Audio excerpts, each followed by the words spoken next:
আল্লাহ রাব্বুল আলামিন আবু লাহাবের শানে বলে ফেললেন, আবু লাহাব, তুই আমার রাসূলকে গালি দিলি, আমি তোর ব্যাপারে আয়াত নাযিল করে গোটা পৃথিবীর সমস্ত কাফের মুরতাদদেরকে জানায় দিচ্ছি, আমি আল্লাহ সহ্য করতে পারি না রাসূলকে গালি দিলে পরে।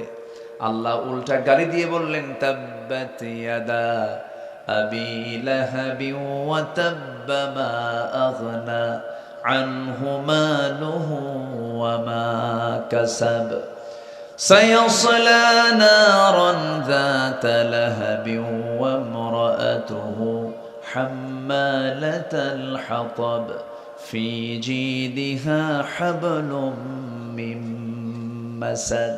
জোরে বলি আল্লাহু আকবার। ধ্বংস হোক আবু লাহাবের দুইটা হাত, যা সে কামাই করেছে তাও ধ্বংস হয়ে যাক। ধ্বংস হোক আবু লাহাবের বউ সহ। দেখছেন আল্লাহর রাগ দেখে, কি সহ? বউ ধ্বংস হয়ে যাক। বউটা ওয়ামরাআতুহু কেন আসছে জানেন? তার স্ত্রীর নামটা এই জন্য আসছে কারণ জামিলা করত কি, আমার নবীজির ঘর আবু লাহাবের ঘর ছিল পাশাপাশি, আমার নবীর বাবার আব্দুল্লাহর পৈতৃক সম্পত্তি তার ঘর ছিল ওইদিকে, আবু লাহাবের চাচার তারও ঘর ছিল পাশাপাশি, ঘর বাড়ি ছিল। আবু লাহাবের স্ত্রী প্রত্যেকটা দিন সে তার ঘরের ছাদের উপরে উঠত, বাড়ির ভিতরের সমস্ত ময়লা আবর্জনাগুলো একটা পাত্রে তুলে, সমস্ত ময়লাগুলো একটা পাত্রের মধ্যে তুলে নিয়ে ছাদে উঠে আম্মাজান খাদিজা যখন উঠানে দাঁড়াতেন তার মাথার উপরে সেই ময়লা আবর্জনাগুলো ফেলে দিত। এইরকম করে নির্যাতন করত, অত্যাচার করত। একটা দিনের জন্য আম্মাজান খাদিজা কখনো রাসূল কেমন নোটিশ করেন নাই, বলেন নাই, অভিযোগ দেন নাই। হঠাৎ করে একদিন আমার নবীজির দৃষ্টিগোচর হলো এমনটা আচরণ উম্মে জামিলা করেছে। আমার নবীজির মনে কষ্ট হলো, আহারে এমন করে আমার প্রতিবেশী কষ্ট দেয়, আমার আত্মীয় স্বজন কষ্ট দেয়। খাদিজা, তুমি তো আমাকে একটা দিনের জন্য বললে না, আমাকে তো বহুদিন তোমার সঙ্গে এমন আচরণ করার পর তুমি আমাকে একটা দিন বললে না কেন? আম্মাজান খাদিজা বলেন, ইয়া রাসূলুল্লাহি, আপনি দিনরাত দিন কায়েমের জন্য, দিন প্রচারের জন্য ব্যস্ত হবেন, সামান্য বিষয় নিয়ে আমি আপনাকে কেন কষ্টের মধ্যে ফেলতে যাব? আমি আমার নিজের জীবনকে আপনার জন্য আমি উৎসর্গ করে দিয়েছি। যেরকম সুবহানাল্লাহ। আমার ভাইরা, আমার নবীর শান কত, মান কত, নবীজির দামটা কত আল্লাহ রাব্বুল আলামিন এই পৃথিবীতে তারপরেই যাকে স্থান দিয়েছেন তিনি হচ্ছেন মুহাম্মদ সাল্লাল্লাহু আলাইহি ওয়াসাল্লাম। আমার আল্লাহর পরিচয় যদি আমরা কেউ বলতে চাই, প্রথম আয়াতেই চলে আসে আলহামদুলিল্লাহি রাব্বিল আলামিন। আর আমার নবীর পরিচয় হলো ওয়া মা আরসালনাকা ইল্লা রাহমাতাল লিল আলামিন। জোরে বলুন আল্লাহু আকবার। আমার নবীর সম্মান কত, মর্যাদা কত।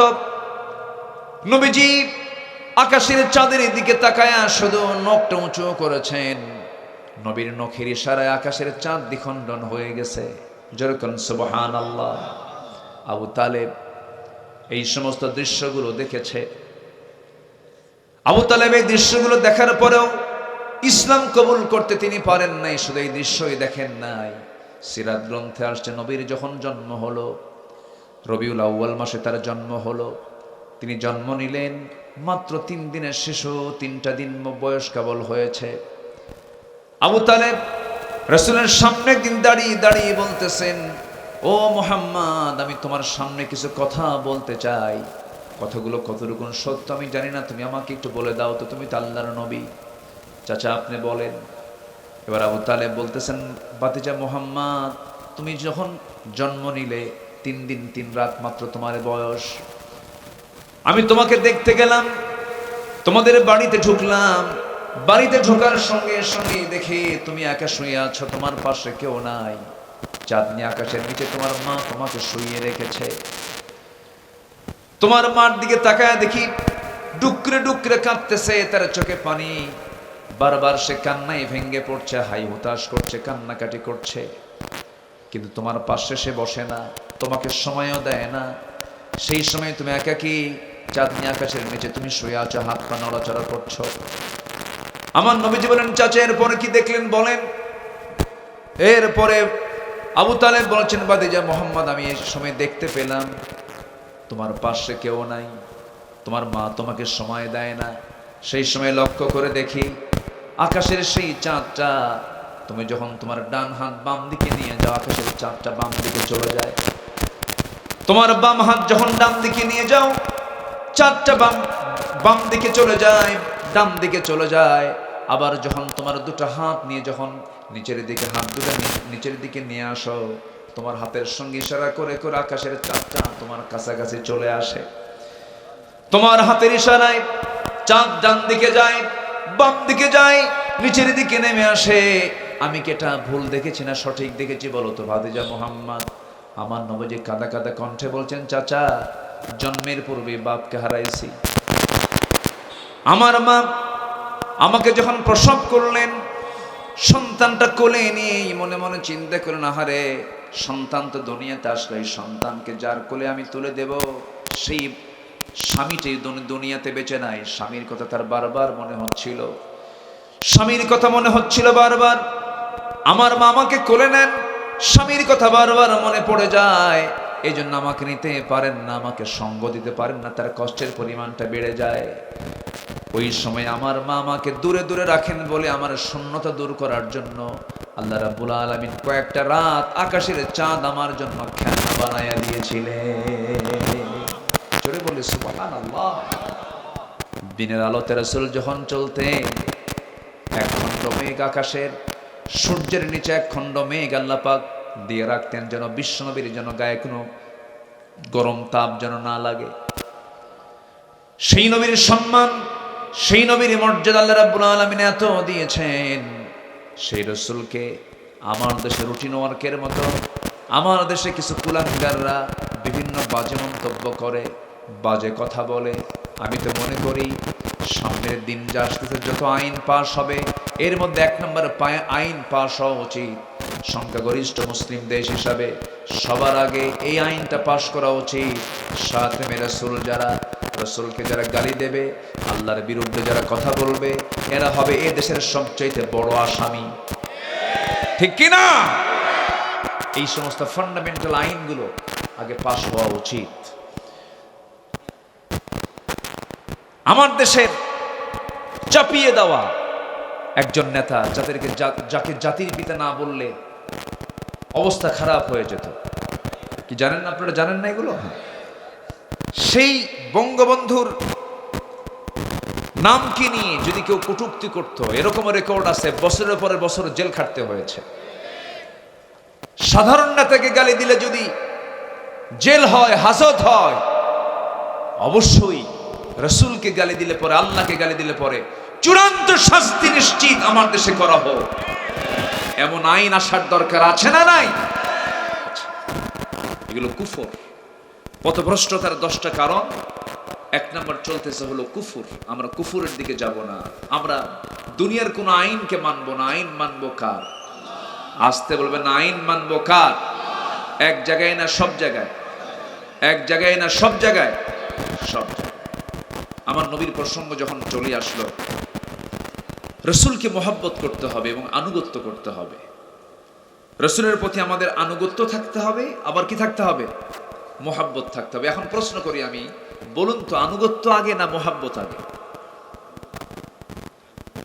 অনেকে চুপচাপ আছেন, হুজুর আপনি কন, বলেন আনুগত্য আগে, ইত্তেবা আগে, আনুগত্য আগে না মহব্বত আগে? এই মনির ভাই জান তো কোথায়? কোনো যাওয়া নাই, বসেন। যাচ্ছেন নাকি আপনারা? মঞ্চ থেকে তো যাওয়া যাবে না, মঞ্চ থেকে একজন গেলে ওটা আবার ফলো করবে, যে উনি যখন গেল আমিও যাই। এই জন্য আমি মঞ্চে বসলে যারা বসে আমি তাদেরকে উঠতে দেই না, একটু বসে। আমি খুব বেশি সময় নেব না, আর একটু সময় আমি চেয়ে নিচ্ছি, একটু থাকেন। আমি একটা ধারণা দিয়ে পথভ্রষ্টতার কারণগুলো কি কি এটা বললেই আমাদের জন্য লাইন ক্লিয়ার হয়ে যাবে, তাই না? লাইন ক্লিয়ার হবে না? লাইন ক্লিয়ার হয়ে যাবে। এতক্ষণ কিন্তু একটা বিষয় স্পষ্ট হলো যে আমরা দল করবই, সেই দল হতে হবে অনিসলামী দল না ইসলামী দল? বলেন বলেন বলেন বলেন। যে বলে আমি কোনো দল করি না, ওটা মানুষই না। যে বলে আমি নিরপেক্ষ হলো হিজরা। হিজরা আছে না, এরকম কিছু লোক আছে না নাই? যে বলে আমি নিরপেক্ষ হচ্ছে সবচাইতে বড় শয়তান ওটা। নিরপেক্ষর জন্য জান্নাত নাই, পক্ষ একটা নিতে হবে, সেটা হচ্ছে শয়তানের পক্ষ না আল্লাহর পক্ষ। আল্লাহর পক্ষ নিতে হবে, এটা ক্লিয়ার হওয়া। আল হালালু বাইয়িন ওয়াল হারামু বাইয়িন, হক স্পষ্ট, বাতিল স্পষ্ট। হালাল হারাম দুটো স্পষ্ট করে দিয়েছেন তিনি কে? দুনিয়ার কিছু পার্থিব প্রাপ্তির জন্য আপনি বলবেন ভাই আমি কিছু বুঝি না, ভাই আমি কোনো দলই করি না, ওই লোকের মতো মারামারি লাগছে দললিন আর জল্লিন গ্রুপ, দুই দিকে দুই লাঠি, মাঝখানে সলিমুদ্দি গলির মাঝখানে পড়ে গেছে, ওদিক থেকে দললিনের লাঠি, এদিকে জল্লিনের লাঠি, দুই লাঠি যখন মাথার উপরে পড়ছে, এই তুই কি দললিন না জল্লিন? ভাই আমি দললিন জল্লিন, আমি নামাজই পড়ি না। না, আমাকে একটা পক্ষ ধরতেই হবে, সেই পক্ষ হবে কার পক্ষ? সেই দল হবে কার দল? আল্লাহর দল নিয়ে আল্লাহ বলছেন, দেখেন কি বলেন আল্লাহ রাব্বুল আলামিন বলেন, وَمَن يَتَوَلَّ اللَّهَ وَرَسُولَهُ وَالَّذِينَ آمَنُوا فَإِنَّ حِزْبَ اللَّهِ هُمُ الْغَالِبُونَ। যারা আল্লাহর দল করবে, আল্লাহর দলই বিজয়ী হয়ে যাবে, কারণ আল্লাহর দল কখনো পরাজিত হতে পারেই না, কখনোই না। বদর যুদ্ধে বিজয় দিয়েছেন তিনি আমার কে? আসতে বলো না, তিনি আমার কে? মক্কা বিজয় দিয়েছেন তিনি আমার কে? সে আল্লাহ আছেন না নাই? অবশ্যই বিজয় কার হাতে? আসতে বলবেন না, কার হাতে? চেষ্টা করব আমরা, সাহায্য করবেন কে? আমার দেশে যত আইন আছে সমস্ত আইনকে আমরা প্রত্যাখ্যান করে আমরা আইন চাবো কার? রাসূলকে আল্লাহ পাক দুনিয়াতে কেন পাঠালেন, কি জন্য পাঠালেন? কোরআনকে প্রশ্ন করুন, কোরআন জবাব দিচ্ছে একাধিক জায়গায়। এক জায়গায় বলতেছেন মহান রব্বুল আলামিন, হুয়াল্লাযী আরসালা রাসূলাহু বিল হুদা ওয়া দীনিল হাক্কি লিইয়ুযহিরাহু আলাদ দীনি কুল্লিহি ওয়া কাফা বিল্লাহি শাহীদা ওয়ালাউ কারিহাল মুশরিকুন। জোরে বলুন আল্লাহু আকবার। রাসূলকে এই দুনিয়াতে পাঠানোর উদ্দেশ্য হলো শুধু নামাজ নয়, শুধু রোজা নয়, শুধু হজ নয়, শুধু যাকাত নয়। রাসূলকে আল্লাহ পাক কেন পাঠিয়েছেন? পাঠানোর উদ্দেশ্য হলো এই দুনিয়াতে যত আইন আছে, দুনিয়াতে যত বিধান আছে, সমস্ত বিধানকে পরাজিত করে সেই বিধানগুলোর উপরে কার বিধান বিজয়ী করা? কার আইন বিজয়ী করা? বলেন কার আইন বিজয়ী করা? আমরা সুদ চাই না যাকাত চাই? বলেন বলেন, আমরা সমাজে দেখতে চাই সুদের চিত্র না যাকাতের চিত্র? আমরা কি সমাজে জেনা দেখতে চাই না বিয়া দেখতে চাই? বলেন জেনা না বিয়া, অবৈধ না বৈধ? বৈধ দেখতে চাই। আমার বন্ধুগণ, জেনা আছে যেখানে, গজব আছে সেখানে, মদ আছে যেখানে, অসুস্থতা আছে সেখানে, সুদ আছে যেখানে, সেখানে গজব আছে সেই জায়গায় নিশ্চিত কোনো সন্দেহ নাই। এই জন্য এই সুদ থেকে, এই মদ থেকে, এই জেনা থেকে, এই সমস্ত অপকর্ম থেকে বাঁচার জন্য এই জমিনের দুনিয়ার সমস্ত আইনকে প্রত্যাখ্যান করে আইন প্রতিষ্ঠা করতে হবে কার? আমার নবীজির উপরে যখন এই দায়িত্ব দেওয়া হলো, নবীকে আল্লাহ রাব্বুল আলামিন এই দায়িত্ব দিয়ে দুনিয়াতে পাঠালেন। নবীজি মক্কার মাটিতে আসলেন, 40 বছর পর্যন্ত তার বিরুদ্ধে কোনো মানুষের কোনো ক্লেম নাই, বরঞ্চ রাসূলকে আল আমিন বলা হলো, as-সাদিক বলা হলো, সত্যবাদী বলা হলো। সবাই তার প্রশংসায় পঞ্চমুখ।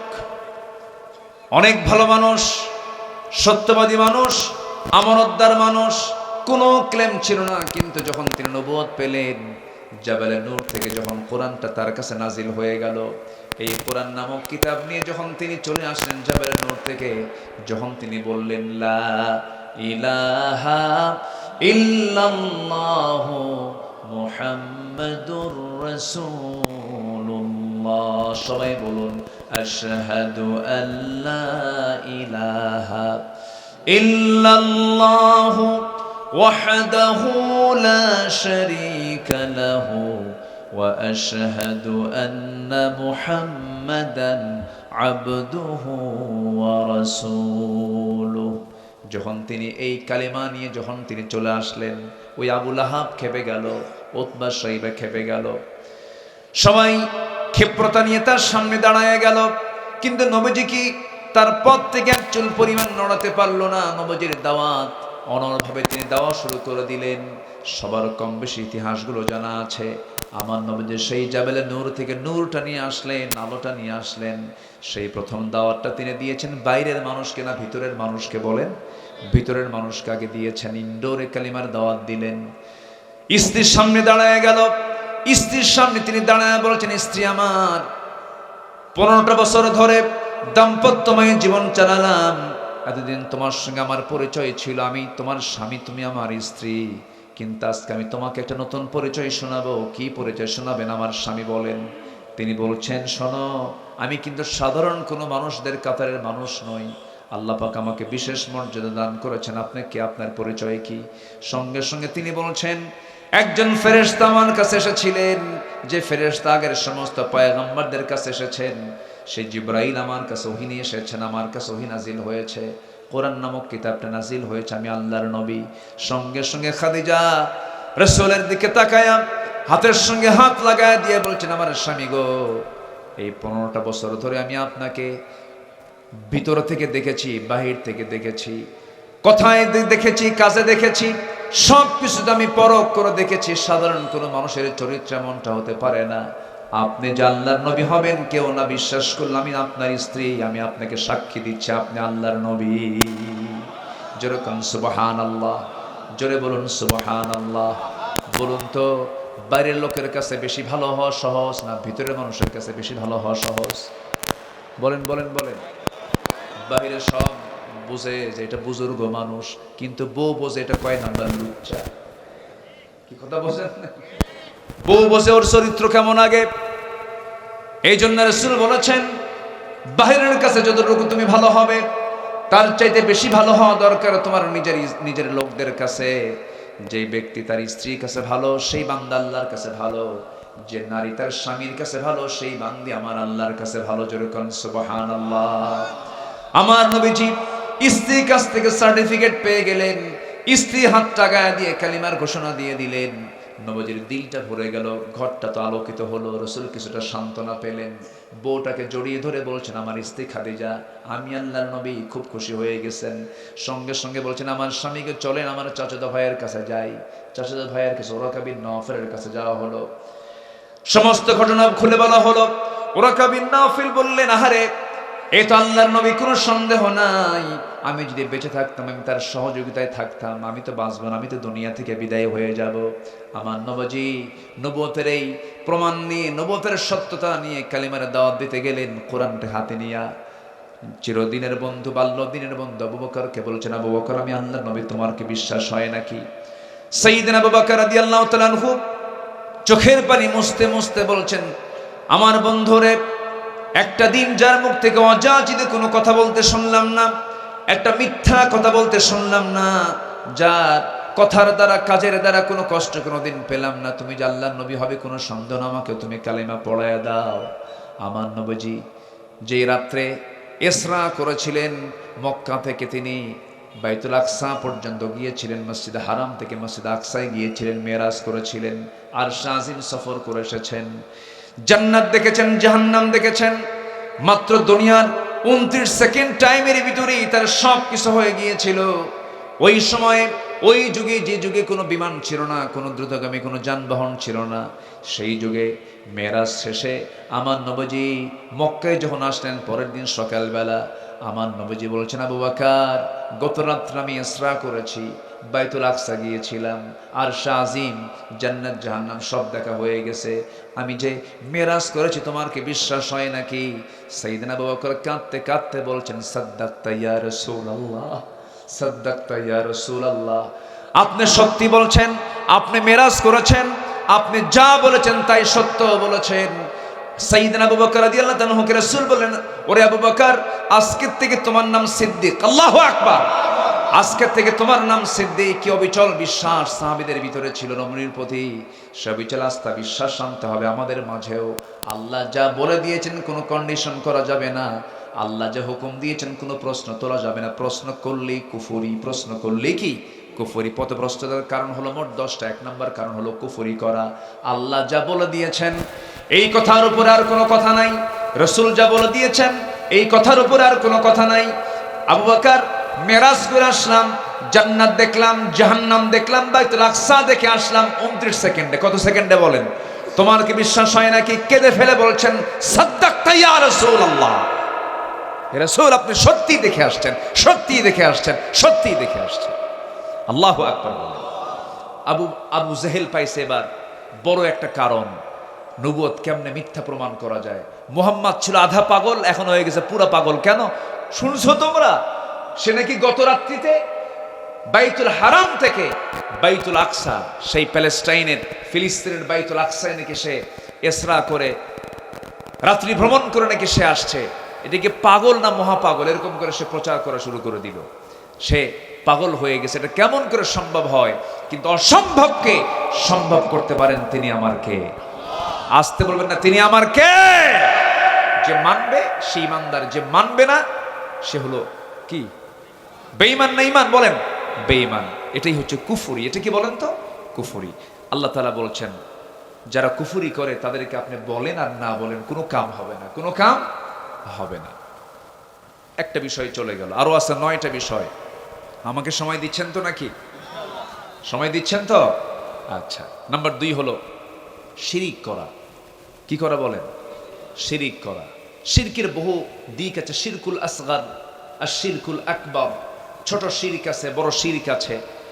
শিরিক এমন একটা গুনাহ যে গুনাহটা পিঁপড়া হাঁটলে যেমন আওয়াজ কানে আসে না, শোনা যায় না, শিরিক এমন একটা গুনাহ বান্দা নিজে টেরও পায় না কখন আমার ভিতরে শিরিক চলে আসছে। কেমনে চলবো, কেমনে খাবো, কেমনে পড়বো, এর কথার মধ্যে কি আছে বলেন? বলেন কি আছে? আমাকে চালাবেন কে? আমাকে খাওয়াবেন কে? আমাকে খাওয়ান কে? বলেন তো আমাকে আল্লাহ ডাইরেক্ট খাওয়ান না? অনেকে বলে আমি না খাইলে আল্লাহ কেমনে খাওয়ায়? আল্লাহ ডাইরেক্ট খাওয়ান। আমরা খাবার দুটা অঙ্গ দিয়ে আমরা গ্রহণ করি, একটা হচ্ছে মুখ দিয়ে আর একটা হচ্ছে নাক দিয়ে। নাকের খাবারটা কে খাওয়ান? সরাসরি কে খাওয়ান বলেন? যে বলে আল্লাহ খাওয়ান না, নাকটা চেপে ধরবেন। নাকটা কি করবেন?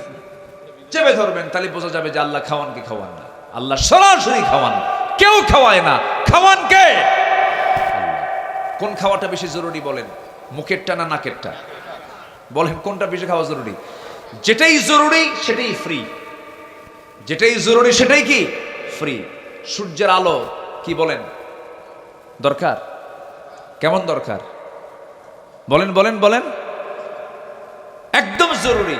আল্লাহ পাক এটাকে ফ্রি করে দিয়েছেন। নাকের খাবার জরুরি, একদম ফ্রি করে দিয়েছেন। আল্লাহু আকবার বলেন। তিনিই তো খাওয়ান, তিনিই তো রাজ্জাক। তিনি আমাকে চাঁদের আলো দেন, তিনি আমাকে সূর্যের আলো দেন, তিনি আমাকে অক্সিজেন দেন, তিনি আমার সমস্ত খাবারগুলো সরবরাহ করেন। জমিতে ধান লাগায় আসি আমি, ধানগুলো বড় করে দেন কে? বলেন বলেন কে?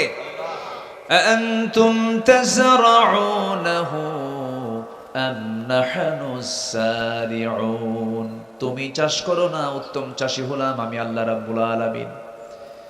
ওই যে বঙ্গোপসাগর আপনার বাড়ির পাশেই, আপনার বাড়ির পাশেই শ্যামনগরের পাশ দিয়ে ঘেঁষা সেই সুন্দরবন। সুন্দরবনের পাশেই হলো বিশাল দরিয়া। সেই দরিয়ার পানিগুলো হলো মিঠা না লবণ বলেন? এই এলাকার পানিও তো মনে হয় লবণ না? এখানে মিঠা মিঠা আছে, আবার লবণও আছে। একটু ভাটিতে গেলেই তো লবণ পাওয়া যায়। লবণ আছে বলেই তো গলদার বাগদা আছে। বলি আলহামদুলিল্লাহ। যদি লবণ না হতো এই এত বড় সম্পদ পেতেন না আপনারা। তবে গলদার বাগদার যে 2005 সাল, 6 সাল, 3 সাল, 4 সালের যে ইউরোপ আমেরিকার যে চাহিদাটা ছিল, এই চাহিদাটা নষ্ট করে ফেলেছি কিন্তু আমরাই। ওর মধ্যে কি ঢুকাইছে? ও তাহলে আপনারা জানেন তাহলে না? আমরা ঢুকে তো আমরা জানবো না কেন? আহারে, ওয়ালা তুলকু বিআইদিকুম ইলা তাহলুকা, নিজকে ধ্বংসের দিকে ঠেলে দিও না। আমি ঠকাবো? আসলে ঠকাবো না। কাউকে ঠকালে কি সে কি ঠকায় না নিজে ঠকে? নিজে ঠকে। আমরা ঠকবো না, ঠকাবো না, জোরে বলি ইনশাআল্লাহ। ভেজাল দেব না, ভেজাল দিলে সব শেষ। খাদ্যে ভেজাল দেব, আমার ইমানও কি হয়ে যাবে? ভেজাল হয়ে যাবে। আমার ইমানও যদি ভেজাল হয়, এটা আমার পথভ্রষ্টতার। إن الحمد لله الأكرم الذي خلق الإنسان وكرم وعلمه من البيان ما لم يعلم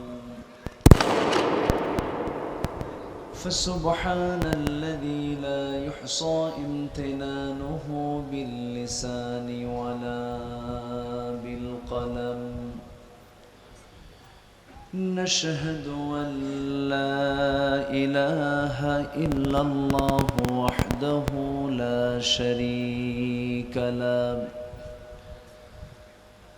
ونشهد أن سيدنا وحبيبنا ومولانا محمدا عبده ورسوله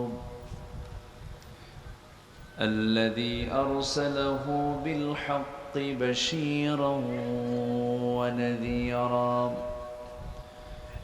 وداعيا إلى الله بإذنه وسراجا منيرا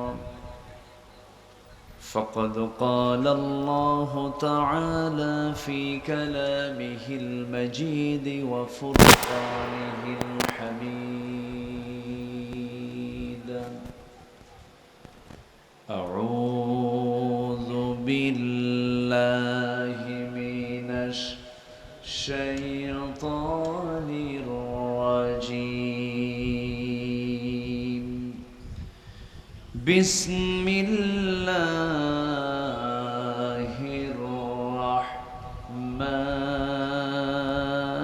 الرحمن الرحيم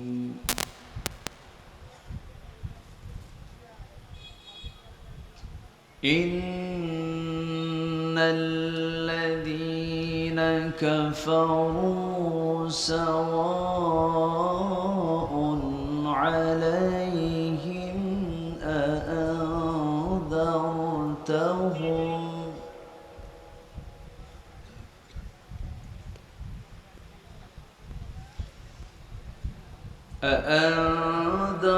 أأنذرتهم أم لم تنذرهم لا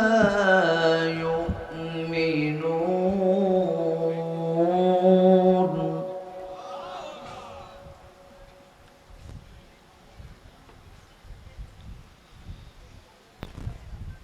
ختم الله على قلوبهم وعلى سمعهم وعلى أبصارهم غشاوة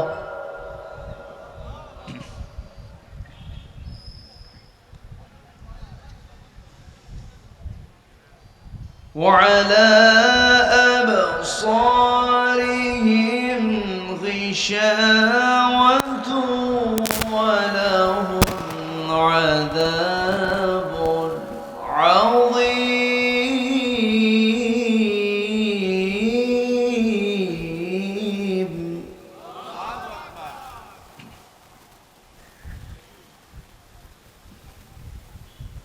ومن الناس من يقول آمنا بالله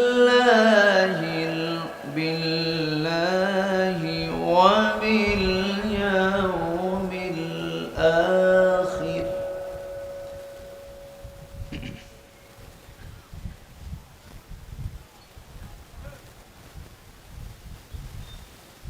آمنا بالله وباليوم الآخر وما هم بمؤمنين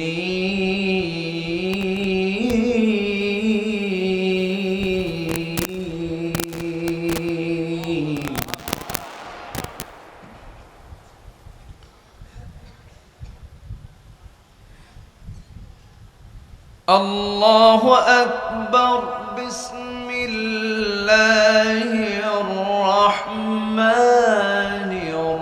الرحيم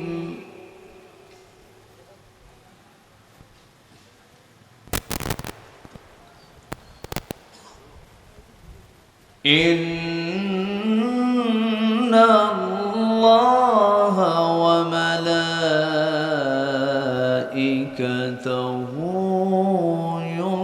يصلون على النبي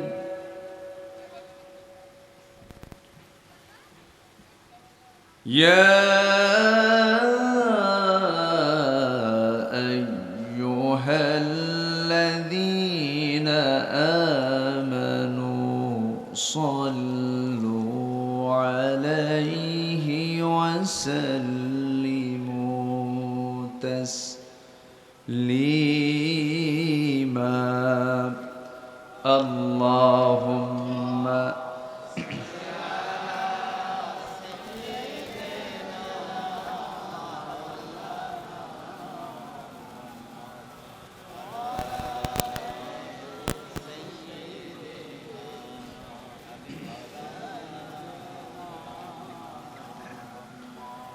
একটু মোহাব্বত দিয়ে নবীর প্রেমে মাতোয়ারা হয়ে আওয়াজ দিয়ে সবাই বলুন আল্লাহুম্মা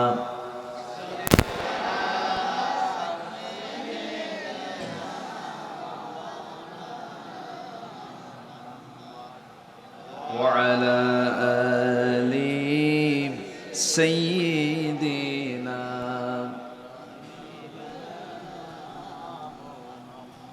সবাই বলুন বালাগাল উলা বিকামালিহি কাশাফাত তুজা বিজামালিহি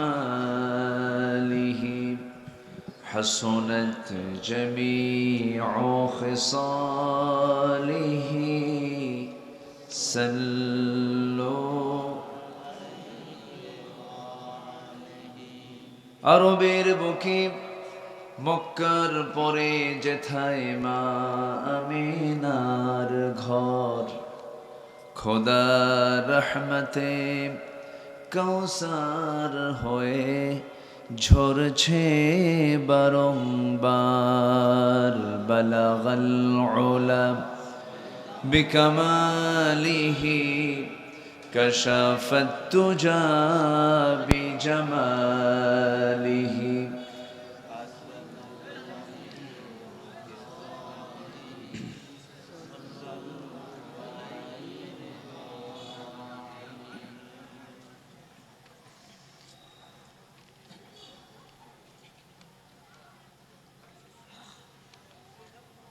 সুন্দরবন লাগোয়া অঞ্চল খুলনা বিভাগের সীমান্তবর্তী জেলা সাতক্ষীরার সদর উপজেলার মাছখোলা নতুন বাজার কেন্দ্রীয় জামে মসজিদ যুব কমিটি মাহফিল ইন্তেজামে কমিটি কর্তৃক আয়োজিত দুদিনব্যাপী তাফসীর মাহফিল 20তম মহৎ আয়োজনের সমাপনী দিবসের সম্মানিত সভাপতি জনাব আলহাজ ফজলুর রহমান,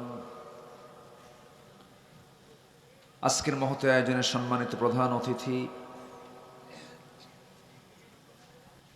দক্ষিণ এশিয়ার বৃহত্তম ইসলামী সংগঠন বাংলাদেশ জামাত ইসলামীর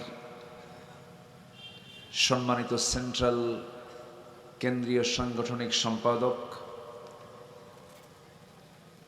মুহাদ্দিস আব্দুল খালেক সাহেব, কথা বলেছেন নন্দিত আলেমে দ্বীন হাফিজ মাওলানা রফিকুল ইসলাম। আজকের এই প্রোগ্রামের বরেণ্য অতিথি হাফিজ মাওলানা এম হাবিবুর রহমান,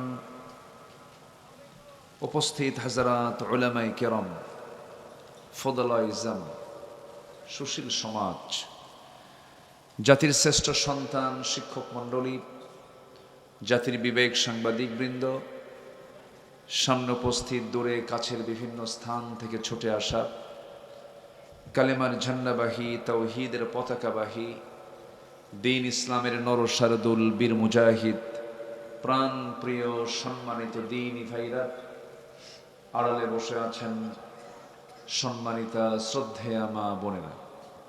আলোচনার প্রথমেই আনুষ্ঠানিকতার মধ্য দিয়ে আমার পক্ষ থেকে আবারও দিল খোলা সালাম, আসসালামু আলাইকুম ওয়া রাহমাতুল্লাহি ওয়া বারাকাতুহু। সবাই কেমন আছেন?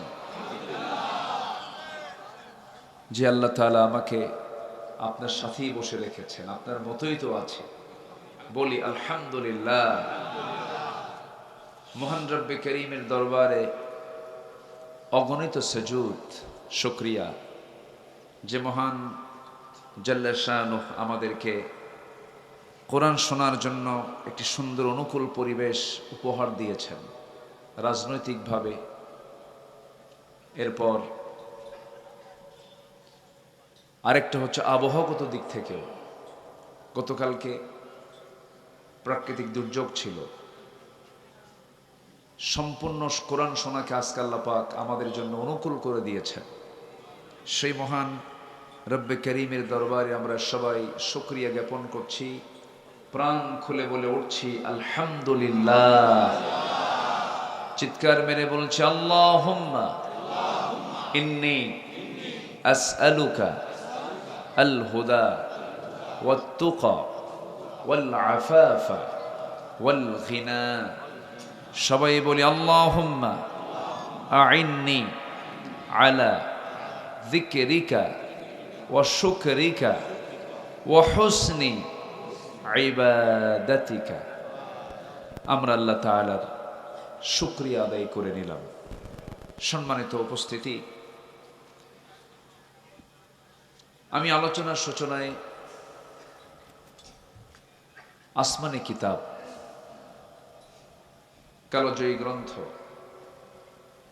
যে কিতাব সূর্য যতদিন আছে, পুরানো ততদিন আছে সচল হয়ে, এবং সূর্য একদিন হেরে যাবে, আকাশ একদিন ফেটে ফেটে পড়বে।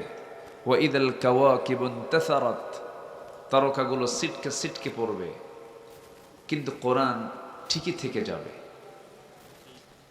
সেই কালামে হাকিম থেকে আমি একদম শুরু থেকে সূরাতুল বাকারার একদম শুরু থেকে কয়েকটা আয়াতে কারিমা আমি তেলাওয়াত করেছি।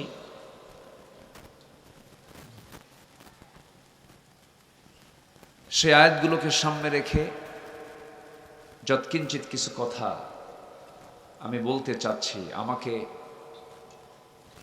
বলার সুযোগ দিবেন তো নাকি? কারো কোনো অসুবিধা নাই তো?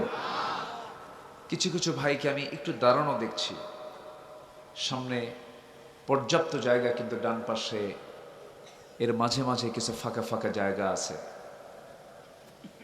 কোরআনের মাহফিলে শৃঙ্খলা রক্ষার দায়িত্ব একার না সবার? বলুন তো, সবার। এই জন্য আমি মনে করি যারা একটু দাঁড়িয়ে যারা আছেন, দাঁড়িয়ে থাকার চাইতে সামনে বসে গেলে নিঃসন্দেহে আমি বলবো সওয়াবের পরিমাণটা বেশি হবে। জুমার দিন যে সবার আগে মসজিদে প্রবেশ করে, আল্লাহ তাআলা তাকে একটা উট কুরবানির সওয়াব দিয়ে দেন। তাহলে যে কোনো কাজে যখন আমরা খুব অগ্রগামী হব, ওয়াস-সাবিকুন আস-সাবিকুন উলাইকাল মুকাররাবুন, আমরা অগ্রগামী হলে পরে আল্লাহ আমার দিকে অগ্রসর হবেন আরো দ্রুত। আমি 1 হাত আগাবো, আল্লাহ আমার দিকে 10 হাত আগাবেন। জোরে বলি সুবহানাল্লাহ। তো যারা দাঁড়িয়ে আছেন, দাঁড়িয়ে থাকা ভাইদের আমি করজোরে মিনতি জানাচ্ছি, মাহফিলের সৌন্দর্য রক্ষার্থে সামনে এসে কিছু কিছু জায়গা এখনো ফাঁকা আছে, পূরণ করুন। মাহফিলের সৌন্দর্যের দিকটা একটু খেয়াল করুন। মহান রব্বে করিম এই মাহফিলকে কবুল করুন। জোরে বলি আল্লাহুম্মা আমিন।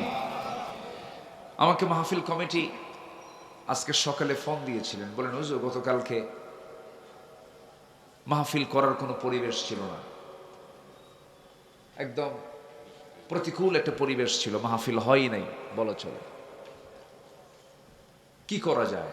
আমি নিজেই উইলিংলি বলেছি যে যদি আজকে আকাশটা ভালো হয়ে যায় তাহলে কি করবে? তো কমিটি মোটামুটি সিদ্ধান্ত নিয়েছিলেন যে মাহফিল মানে নাই হোক, যেহেতু হলো না। দেখেন আমরা কোরআন শোনার একটা পরিবেশ পেয়েছি, আল্লাহ পাক করে দিয়েছেন। এটা জোরে বলি, জোরে বলি আলহামদুলিল্লাহ। জি, সবচেয়ে বড় ফয়সালা কার ফয়সালা বলুন? আল্লাহর ফয়সালা। তিনি যা করেন সময় লাগে না, তার সিদ্ধান্ত, তার ফয়সালায় কোনো টাইম লাগে না, ক্ষেপণ করতে হয় না। আমরা সিদ্ধান্ত নিতে কতবার, একবার হ্যাঁ একবার না, কি করব কি যেন হয়, কিন্তু আমার আল্লাহর কোনো কিছু সময় লাগে না। অনেকে বললেন যে আরো 3 দিন এরকম আকাশ মেঘাচ্ছন্ন থাকবে, বৃষ্টি হবে, কই আকাশে তারা দেখি, তাই না? এটাই হচ্ছে আল্লাহর ফয়সালা। আল্লাহ রাব্বুল আলামিন বলেন, إنما أمره إذا أراد شيئا أن يقول له كن فيكون। আল্লাহ যখন কোনো কাজের সিদ্ধান্ত নেন কোনো সময় লাগে না, মুহূর্তের মধ্যে তিনি বলে ফেলেন কোন, সঙ্গে সঙ্গে তা হয়ে যায়। জোরে বলি সুবহানাল্লাহ। অসম্ভবকে সম্ভব করতে পারেন তিনি কে? অনস্তিত্বকে অস্তিত্ব দিতে পারেন তিনি কে? অস্বাভাবিককে স্বাভাবিক করতে পারেন তিনি কে? নিষ্প্রাণকে প্রাণ দিতে পারেন তিনি কে? আল্লাহ তাআলা। তিনিই তো পারেন, তার পক্ষেই সম্ভব। আমরা আশাহত হয়ে পড়েছিলাম, প্রায় মুরব্বীরা বলতো এটা না মরলে এ দেশে আর শান্তি হবে না। বলছিল না সবাই? না মরা পর্যন্ত পায় না, মরা লাগছে না। আল্লাহ পাক লাঞ্ছিত করে ছেড়েছেন। সে যেমন মানুষের সম্মান নিয়ে সিনেমিনে খেলেছে, আল্লাহ তাকে বেইজ্জত করে দিল্লি পাঠায় দিয়েছে। আল্লাহ পারেন, আল্লাহ পারেন না? পারেন। আমরা তো হতাশ হয়ে পড়েছিলাম, খালি বলতেছিলাম মাতা নাসরুল্লাহ, আল্লাহ সাহায্য আসবে কখন? আল্লাহ এমন দেওয়া দিছে, বেশি দিয়ে ফেলছে। বলি আলহামদুলিল্লাহ। আল্লাহ কি কম দিছে না বেশি দিছে? বেশি দিয়ে ফেলছে। নাই কেউ, সব ফেরেশতা হয়ে নিখোঁজ, কেউ নাই। যাই হোক, এই চান্সকে কাজে লাগাতে হবে। ৭১-এ বাপদাদারা রক্ত ঝরিয়েছেন জুলুম থেকে বাঁচার জন্য। এরপরে ২৪-এ এসে আমাদের সন্তানরা রক্ত ঝরিয়েছে রাজপথে স্বৈরাচার থেকে বাঁচার জন্য, ফ্যাসিস্টকে রুখে দেবার জন্য। ৭১-এ জীবন দিয়েছে, ৭৪-এ আমাদের সন্তানরা জীবন দিয়েছে। আর একটাবার আমরা দাঁড়াতে চাই সবাই মিলে আল্লাহর দ্বীনকে কায়েম করার জন্য, বুকের তাজা রক্ত ঢেলে দেওয়ার জন্য। সবাইকে রাজি আছেন? একটা হাত উঁচু করে দেখেন মুসলমান।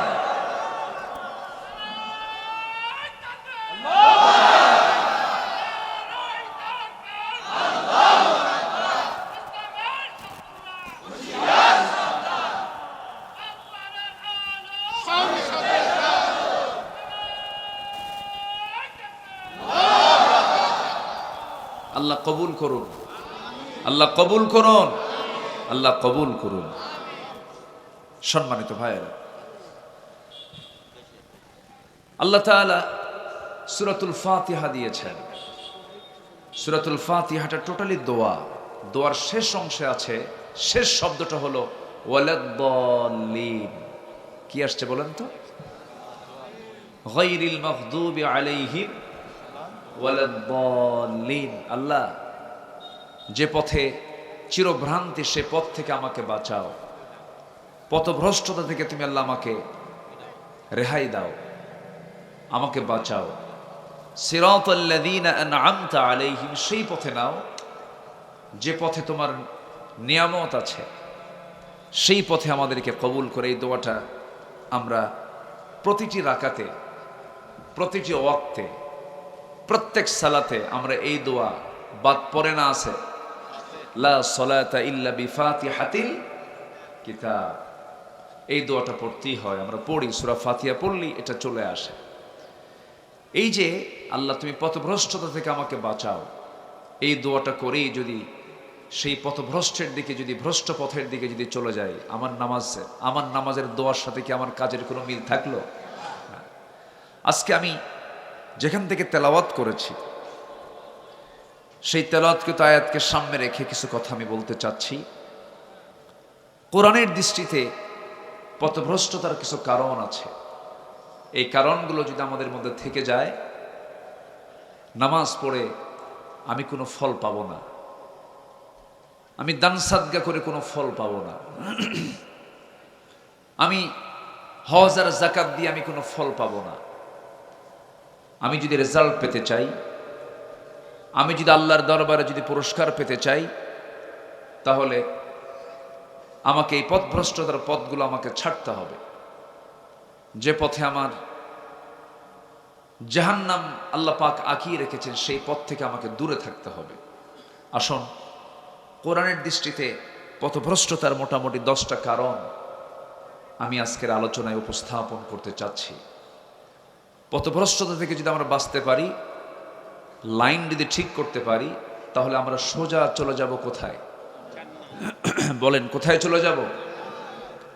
জান্নাতের পথ কি আঁকাবাঁকা না সরল? জান্নাতের পথ কি আঁকাবাঁকা না সোজা? সোজা। আর জাহান্নামের পথ আঁকাবাঁকা। শয়তান সোজা পথেই বসে থাকে, সরল পথেই বসে থাকে, আমাকে বাঁকা পথে ডাইভার্ট করার জন্য। সরল রেখা কাকে বলে? দুই বিন্দু সোজা টান দিলে পরে যে একটা রেখা হয়, এটাই হলো কি? সরল রেখা।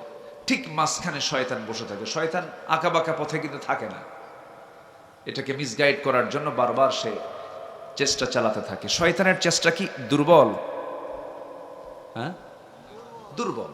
আল্লাহ বলে ইন্না কাইদা শাইতানি কানা দাঈফা। কিন্তু শয়তান কিন্তু সে তার পুরনো চেষ্টাই করে। দেখেন সে কেমন করে আল্লাহকে বলতেছে।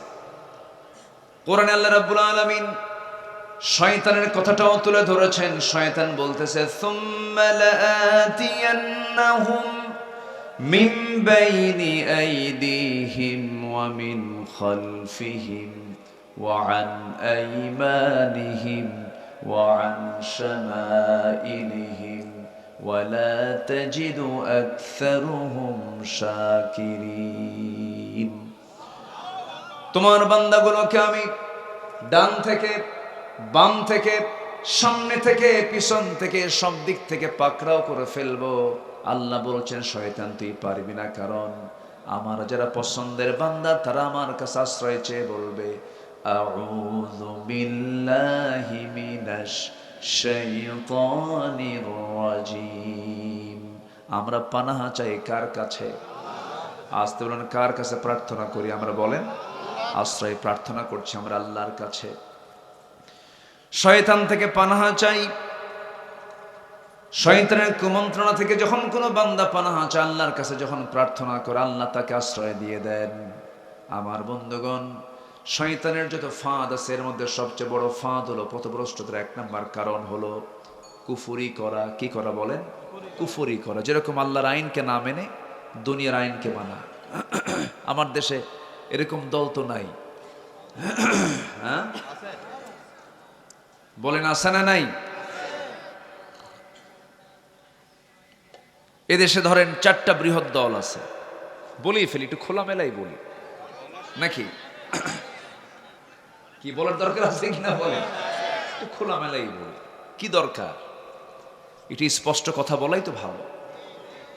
ওই 16 বছরই বাদ দেই নাই, আর এখন আর বাদ দিয়ে করব কি? বলে বলা দরকার। 4টা বড় দল আছে। চাচা তো চলেই গেছে, চাচা তো নাই। হ্যাঁ, তার যে মুরিদরা আছে, এরা আবার যারা পালাইছে ওদেরকে আবার টানতেছে। কি জানেন না? আপনারা জানেন না এগুলো? হ্যাঁ, টানাটানি করতেছে। এই 2টা বৃহৎ দল আমার দেশে আছে। এই 4টে বৃহৎ দলের মধ্যে 3টি দল, যে দলের সাথে, যে দলের নামের সাথে ইসলাম শব্দ নেই, এবং তাদের দলটা ইসলামী দল নয়, তারা নিজেরাও স্বীকার করেন যে আমরা যে দলটা করি এটা কোনো ইসলামী দল না। এই 4টা দলের মধ্যে বৃহৎ একটা ইসলামী দল, একটা শুধু ইসলামী দল আছে না নাই বলেন তো? আচ্ছা। এবং এই দলটা এই দেশের এমন একটা লেভেলে আছে, এটাকে মাইনাস করে কেউ কোনো দল সুবিধাও করতে পারবেন না, সুবিধা করতে পারেনও না। নিকটবর্তী ইতিহাস আমরা যা দেখে আসছি। সম্মানিত ভাইয়েরা, একটু কান লাগাবেন, মনোযোগ দিয়ে কথাগুলো শুনবেন। এই কথাগুলো শুধু আপনি শুনছেন তা না, প্রযুক্তির কল্যাণে এই কথাগুলো কোটি কোটি মানুষের কাছে চলে যাচ্ছে। আমি জাতির সামনেই বলছি কথাগুলো। আমরা এই বৃহৎ যে 4টা দল আমরা এই দেশে দেখতে পাচ্ছি, 3টি দলই কিন্তু তারা বলে যে আমার দল ইসলামী দল না। কিন্তু আপনি কোরআনকে প্রশ্ন করুন, কোরআন তুমি বলো তো দল কি আমার করতে হবে? কোরআন মনে হয় বলে দেয় দল টল করার দরকার নাই। এরকম বলে নাকি বলেন তো? কি বলে? দল করো। বলেন কি কি কি বলে? কি বলে? দল করো। কি দল? অনইসলামী না ইসলামী? বলেন অনইসলামী না ইসলামী? ইসলামী। তাহলে যে 3টা দল, বৃহৎ 4টি দলের মধ্যে যে 3টা দল, তাদের নিজস্ব স্বীকৃতি, তাদের দলের স্বীকৃতি হচ্ছে আমাদের এই দল ইসলামী দল নয়। তাহলে আল্লাহ বলছেন দল করো। কি দল? যেমন কি দল বলেন? ইসলামী দল। রাগ করতেছেন নাকি আপনারা? ভাইজান, আমি দরদ নিয়ে কথাগুলো বলছি, একটু মাথায় নিতে হবে। শ্বাস বন্ধ হলেই কিন্তু সব শেষ। এবং কি বলে, একটা হাদিস আসছে, তুমি যখন ইদা আসবাহতা ফালা তানতাযিরিস ইদা আসবাহতা ফালা তানতাযিরিল মাসা, যখন সকাল পাবে সন্ধ্যার অপেক্ষা করবে না। ওয়া ইদা আমসাইতা ফালা তানতাযিরিস সাবাহ, যখন সন্ধ্যা পাবে সকালের অপেক্ষা করবে না, যখন তখন মালাকুল মউত চলে আসবে। আমি এই দিকে তাকিয়ে কিন্তু কথাগুলো বলছি, একটু কান প্লিজ, একটু মনোযোগ দিয়ে শুনবেন কথাটা। তাহলে আল্লাহ বলছেন দল করো, সে দল নিঃসন্দেহে কার দল হতে হবে বলেন তো? যেরকম কার দল হতে হবে? আল্লাহর দল। আল্লাহর দল তো ঠিক আছে, আল্লাহর দলের একটা নির্দিষ্ট নামও আছে, তাও কোরআনে আছে। বলেন সেই দলের নামটা কি? বলেন আরো জোরে, আরো জোরে। ইসলাম। ইসলাম একটা দলের নাম। ইসলাম কি? দলের নাম। তাহলে যারা দল করেন কিন্তু ইসলামী দল না, আর যারা দল করেন কিন্তু ইসলামী দল, অবশ্যই তফাৎ আছে না নাই? বলেন আছে না নাই? আছে। যদি আপনি ইসলামী দল না করেন, কোরআনকে প্রশ্ন করেন, কোরআন তুমি বলে দাও, তাহলে কি হবে? আল্লাহ রাব্বুল আলামিন বলেন, ومن يبتغ غير الإسلام دينا فلن يقبل منه وهو في الآخرة من الخاسرين।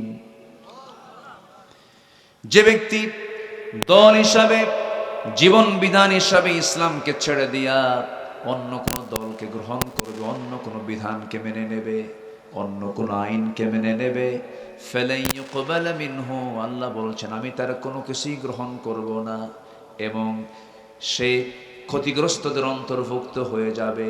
এটা কি মোল্লাদের কথা না আমার আল্লাহর কথা? আমাকে ধরতে পারবেন না, আমাকে ধরবেন কেমনে? আমাকে ধরতে গেলে কোরআনকে আগে ধরতে হবে। কোরআন বলে দিচ্ছে, একদম ক্লিয়ার কথা। আল্লাহ রাব্বুল আলামিন আরেক জায়গায় বলছেন, আফাগায়রা দীনিল্লাহি ইয়াবগুন ওয়া লাহু আসলামা মান ফিস সামাওয়াতি ওয়াল আরদি তাওআন ওয়া কারহা। মানুষ কেমন করে দিন হিসাবে, জীবন বিধান হিসাবে, তন্ত্র মন্ত্র হিসাবে দল হিসাবে ইসলামকে ছেড়ে দিয়ে অন্য কোনো দলের দিকে কেমন করে যায়? অথচ আসমান জমিনে যত কিছু আছে সকল সৃষ্টিগুলো ইচ্ছাই হোক অনিচ্ছাই হোক সব সারেন্ডার করছে কার কাছে? সব মখলুক ইসলাম মানে, সব মখলুক কি মানে? ইসলাম মানে, আল্লাহকে মানে। ওয়ালাহু আসলামা মান ফিস সামাওয়াতি ওয়াল আরদ তাওআ ওয়া কারহা। পাখিদের ভাষা আমরা বুঝি না, প্রাণীর ভাষা আমরা বুঝি না, কিন্তু তারা যে কিচিরমিচির যে আওয়াজটা করে সেই কিচিরমিচির আওয়াজের ভিতরে আমরা যদিও বুঝি না তাদের কথাগুলো কি বলতেছে, কিন্তু তাদের মুখে ওদের পারস্পরিক যত কথা আছে তারা চাইতে তাদের মুখে বেশি বের হয় লা ইলাহা ইল্লাল্লাহ, লা ইলাহা ইল্লাল্লাহ, লা ইলাহা ইল্লাল্লাহ মুহাম্মাদুর রাসূলুল্লাহ সাল্লাল্লাহু আলাইহি ওয়াসাল্লাম। ওয়ালাকিন লা তাফকাহুনা তাসবিহাহুম, তাদের তাসবিহের ভাষা তোমরা বুঝো না, কিন্তু তারা ঠিকই আল্লাহর তাসবিহ প্রকাশ করে, আল্লাহর জিকির তারা করে। সম্মানিত ভাইয়েরা, তাহলে যারা ইসলামী দল করবে না, যারা আল্লাহর আইন চাবে না, এটা একটা কুফরি। এটা কি বলেন তো? কুফরি। আপনি এদেরকে যতই বলেন, যতই জোরভাবে বলেন না কেন, কোনো লাভ না। বললেও যা, না বললেও তাই। সতর্ক করলেও যা, না করলেও তাই। এটাও কি আমার কথা না আল্লাহর কথা? দেখেন আল্লাহ কি সুন্দর করে সূরা বাকারার 6 নম্বর আয়াতে বলছেন। আল্লাহ রাব্বুল আলামিন বলেন, ইন্নাল্লাযীনা কাফারু সাওয়াউন আলাইহিম আআযারতাহুম আম লাম তুযিরহুম লা ইউমিনুন ختم الله على قلوبهم وعلى سمعهم وعلى أبصارهم غشاوة ولهم عذاب عظيم। জোরে বলুন আল্লাহু আকবার। আমি যে আয়াতগুলো বলছি কষ্ট পাচ্ছেন নাকি আপনারা? আয়াত যত বেশি হবে বরকত তত বেশি হবে। কোথাও কোনো আলোচনায় যখন যাবেন হাতের কড়াগুলো গুনবেন যে আজকের আলোচনায় কতগুলো আয়াত বললেন। যদি দেখেন তার কথার চাইতে আলোচনার ভিতরে আয়াতের পরিমাণটা বেশি, ওই মাহফিলটা বেশি বরকতে ভরা। এটা মাথায় রাখবেন। কেন বললাম?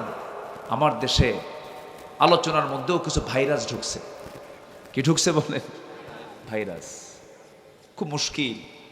আয়াত নাই, হাদিস নাই, রেফারেন্স নাই, দলিল নাই, অথেন্টিক নাই, শুধু চিল্লাচিল্লি হয় অনেক জায়গায়। আবার কিছু কিছু জায়গায় খুব হাসাহাসি হয়। কিন্তু না, আপনি কি জানেন সবচাইতে শ্রেষ্ঠ কথা কার কথা?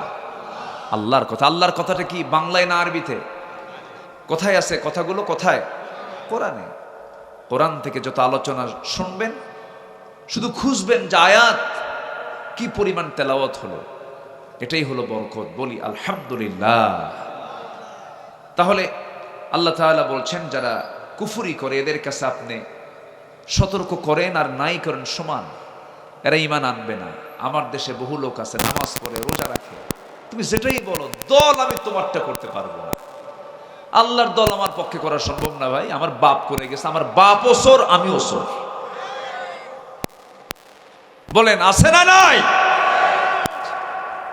আল্লাহ বলছেন ও চেঞ্জ হবেও না। আল্লাহ নিজে বলে দিচ্ছেন, খতামাল্লাহু আলা কুলুবিহিম ওয়া আলা সামঈহিম ওয়া আলা আবসারিহিম গিশাওয়া। আল্লাহ তাদের অন্তঃকরণ শ্রবণ শক্তির উপরে, দৃষ্টি শক্তির উপরে মোহরাঙ্কিত করে দিয়েছেন, মোহর মেরে দিয়েছেন, কোনো কাম হবে না। আমার বন্ধুগণ, কিন্তু শয়তান যদি আমাকে ওয়াসওয়াসা দেওয়ার জন্য হাজারো চেষ্টা চালায়, সে টিকতে পারে না যদি আল্লাহ তাকে পথভ্রষ্ট না করেন। হয়তো প্রশ্ন করতে পারেন, হুজুর আল্লাহ যেহেতু মোহর মেরে দেন, এখানে বান্দার কি হতে পারে? আল্লাহ তো সেই বান্দাকে মোহর মেরে দেন যে সতর্ক করলেও যা, না করলেও তাই, সে তো আল্লাহর মোহরটা পেয়ে যায়। কিন্তু যে বান্দা চেষ্টা করে, আমি ভালো হওয়ার জন্য চেষ্টা করে, সেই বান্দাকে আমার আল্লাহ পথ দেখায় দেন। যেরকম সুবহানাল্লাহ। আরেক জায়গায় বলছেন, ওয়াল্লাযীনা জাহাদু ফীনা লানাহদিয়ান্নাহুম সুবুলানা। যে ব্যক্তি আমার পথে আসার জন্য, যে বান্দা চেষ্টা করে, আমি তার জন্য একটা নয়, দুইটা নয়, অসংখ্য রাস্তা আমি তার জন্য আমি আল্লাহ খুলে দেই। জোরে বলি সুবহানাল্লাহ। এখানে বুঝতে ভুল করা যাবে না, একটু বোঝার চেষ্টা করতে হবে। যে ব্যক্তি আল্লাহর পথে আসতে চায়, আল্লাহ তার পথটাকে খুলে দেন। আর যে ব্যক্তি সতর্ক করলেও যা, না করলেও তা, সে ঈমান আনে না, তার এই জাহালাতকে, তার এই কুফরিটাকে আল্লাহ পাক খতামাল্লাহু আলা কুলুবিহিম, তার অন্তঃকরণে আল্লাহ পাক মোহর মেরে দেন। সে আর ফিরে না। ওয়ালাহুম আযাবুন আযীম, তার জন্য রয়েছে সীমাহীন আযাব, মারাত্মক আযাবের ব্যবস্থা আছে তার জন্য। সম্মানিত ভাইয়েরা, হেদায়েতটা কার হাতে বলেন তো? আসতে বলবেন না, কার হাতে? এই জন্য আমরা হেদায়েত চাইবো কার কাছে? আল্লাহর কাছে হেদায়েত চাইবো। ব্যক্তি যদি হেদায়েতের মালিক হতো, আমার নবীর হাতে বায়াত নিয়ে ইসলাম কবুল করতো সবার আগে আবু তালেব। আবু তালেব কি মুসলিম না কাফের? বলেন, মুসলিম না কাফের? নবীর কি কি চাচা? বলেন, আপন চাচা। আবু তালেব এবং আব্দুল্লাহ এক মায়ের পেটের হচ্ছে আবু তালেব এবং আব্দুল্লাহ। আবু লাহাব ছিল ভিন্ন মায়ের পেটে। সিরাত গ্রন্থে এমনই পাওয়া যায়, বাপ এক, আব্দুল মুত্তালিব ঠিক আছে, কিন্তু আবু লাহাবটা ছিল হলো ভিন্ন মায়ের, অন্য মায়ের। আবু তালেবও কাফের, আবু লাহাবও কাফের। কিন্তু আবু তালেবের ভূমিকা আর আবু লাহাবের ভূমিকা কি একরকম ছিল? না। আবু তালেবের নামে কোনো গজবের আয়াত আছে? না।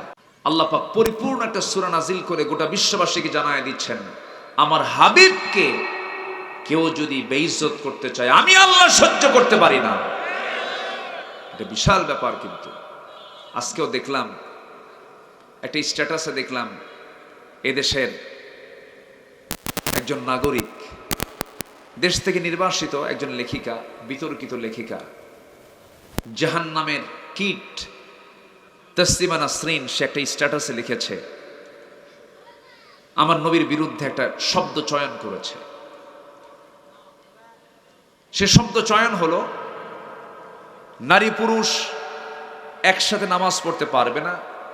তো কিছু কিছু পরিবেশে, যেরকম মক্কায় আপনি যদি হজ করতে যান, ওমরা করতে যান, মাতাফে নামাজের সময় হয়ে গেছে, সেই সময় কিন্তু নারী এবং পুরুষ কিন্তু একসাথে নামাজ পড়তে বাধ্য হয়। যারা হাজি দেখেছেন তো এরকম একটা ছবি সে কাটিং করে বলতেছে যে এখানে তো মুহাম্মাদের নীতি অনুসরণ হলো না, কারণ মুহাম্মদ মহিলার নিতম্বের দিকে তাকালেই সে উত্তেজিত হয়ে যেত।